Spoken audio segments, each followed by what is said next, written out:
मन सुन्न करणारी एक घटना सांगलीच्या एका विद्यार्थ्याबाबत दिल्लीमध्ये घडलेली आहे। शिक्षिकेच्या छळाला कंटाळून 10वीत शिकणाऱ्या शौर्य पाटील या विद्यार्थ्यानं पुढे येऊन आत्महत्या केल्याचा धक्कादायक प्रकार घडलाय। दिल्लीच्या मेट्रो स्टेशनवरच्या पुलावरनं शौर्यनं उडी घेत आपलं आयुष्य संपवलंय। मात्र त्यानं हा निर्णय नेमका का घेतला, त्याच्यावर अशी परिस्थिती नेमकी का ओढवली होती, यावर आता सगळ्यांनीच विचार करण्याची वेळ आलेली आहे। पाहूयात त्याच संदर्भातला हा रिपोर्ट।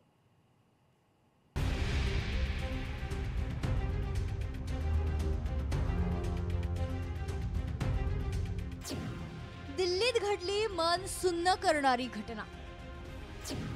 सांगलीतील 10वीच्या विद्यार्थ्याची दिल्लीत आत्महत्या। शिक्षिकांच्या त्रासाला कंटाळलो, शौर्याच्या सुसाईड नोटनं माजली खळबळ। सांगलीच्या खानापूर तालुक्यातल्या ढवळेश्वर येथील मूळचे असणारे पाटील कुटुंबीय गेल्या काही वर्षांपासून दिल्लीत वास्तव्यास आहेत। प्रदीप पाटील हे आपल्या कुटुंबासह दिल्लीत गलाई व्यावसायिक म्हणून काम करतात। त्यांचा 16 वर्षाचा 10वीत शिकणाऱ्या शौर्य याच्या आत्महत्येच्या घटनेनं दिल्लीच नव्हे तर महाराष्ट्र देखील हादरून गेलाय। शौर्य हा दिल्लीतल्या सेंट कोलंबस या शाळेत शिकत होता। गेल्या काही दिवसांपासून शौर्याला शाळेतील शिक्षिकांकडून त्रास सुरू होता। वारंवार शाळेतील शिक्षिका शौर्याला शाळेतून काढण्याची धमकी देत होत्या आणि या त्रासालाच कंटाळून शौर्यानं या आत्महत्येचा पाऊल उचलल्याचा आरोप शौर्याच्या वडिलांनी केलाय। असा जर मुलांच्यावर अन्याय होत असेल तर त्या शाळेवर आणि त्या शिक्षकांवर कारवाई जरूर करावी, जेणेकरून मुलांना आम्ही पाठवतो ते शिकण्यासाठी पाठवतो, संस्कार करण्यासाठी पाठवतो। कुठल्याही आई वडिलांना असं वाटत नव्हतं की माझ्या मुलाला खूप मार्क्स पडावे आणि त्याने सुसाईड केली तरी चालेल पण मार्क्स पाहिजे, असा कुठलाही पॅरेंट्स नसतो। तुम्हाला खवळण्याचे जरूर अधिकार आहेत, इतके अधिकार नाहीत की टोकाचं भूमिका घेईल। बुधवारी 19 नोव्हेंबरला शौर्य हा शाळेत गेला। मात्र शाळेत त्याच्या बाबतीत सुरू असलेला जाच आणि त्यातून मानसिकदृष्ट्या खचलेल्या आणि शिक्षिकांच्या त्रासाला कंटाळलेल्या शौर्यानं दिल्लीतल्या मेट्रो स्टेशनवर असणाऱ्या पुलावरून थेट उडी घेतली आणि आपलं आयुष्य संपवलं। आत्महत्या करण्यापूर्वी त्याने एक सुसाईड नोटही लिहिली। ही चिठ्ठी दिल्ली पोलिसांच्या हाताला देखील लागली, ज्यामध्ये शाळेतल्या शिक्षकांकडून त्याचा कशा पद्धतीनं अपमान करण्यात येत होता। याशिवाय शौर्यनं आपल्या आत्महत्येनंतर शरीरातील अवयव इतरांना दान करावेत आणि यापुढे अशा घटना घडू नये म्हणून शिक्षकांच्या जाचावर कारवाई करावी असं देखील लिहिल्याचं त्याच्या वडिलांनी सांगितलंय। माझ्यासमोर पर्याय राहिला नव्हता म्हणून मी शिक्षकांना कंटाळून मी ही आत्महत्या केलेली आहे आणि माझी शेवटची इच्छा आहे की या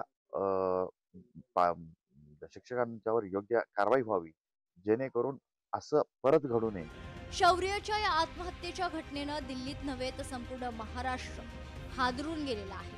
ढवळेश्वर या त्याच्या मूळ गावी शौर्याच्या पार्थिवावर अंत्यसंस्कार पार पडले। मात्र या सर्व घटनेप्रकरणी सखोल चौकशी करून कारवाई करण्याची मागणी आता जोर धरू लागली। डबल महाराष्ट्र केसरी चंद्रहार पाटील यांनी देखील याचा तपास करावा अशी मागणी केली आहे। अशा महाराष्ट्रातील कुटुंबावर किंवा महाराष्ट्रीयन मुलावर दिल्लीसारख्या ठिकाणी अशी वेळ येते। खरं तर आज ही आपल्या संपूर्ण महाराष्ट्रासाठी दुर्दैवी घटना आहे। आमच्या सांगली जिल्ह्यासाठी, आमच्या खानापूर तालुक्यासाठी येणाऱ्या काळामध्ये अशा गोष्टी घडल्या नाही पाहिजेत।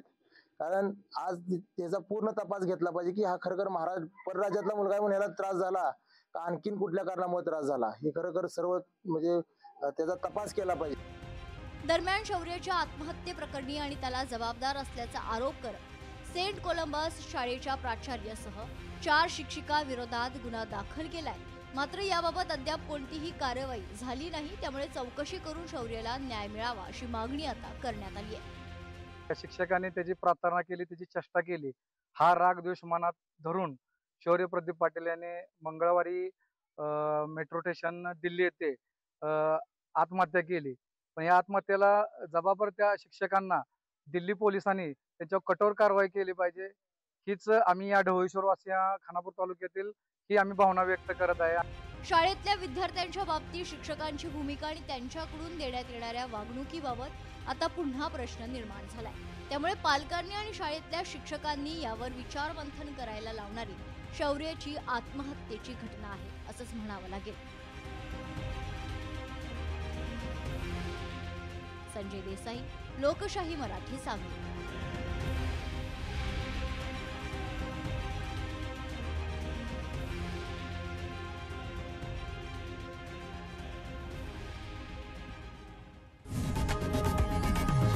लोकशाही मराठी ऐका, पहा, जागरूक रहा.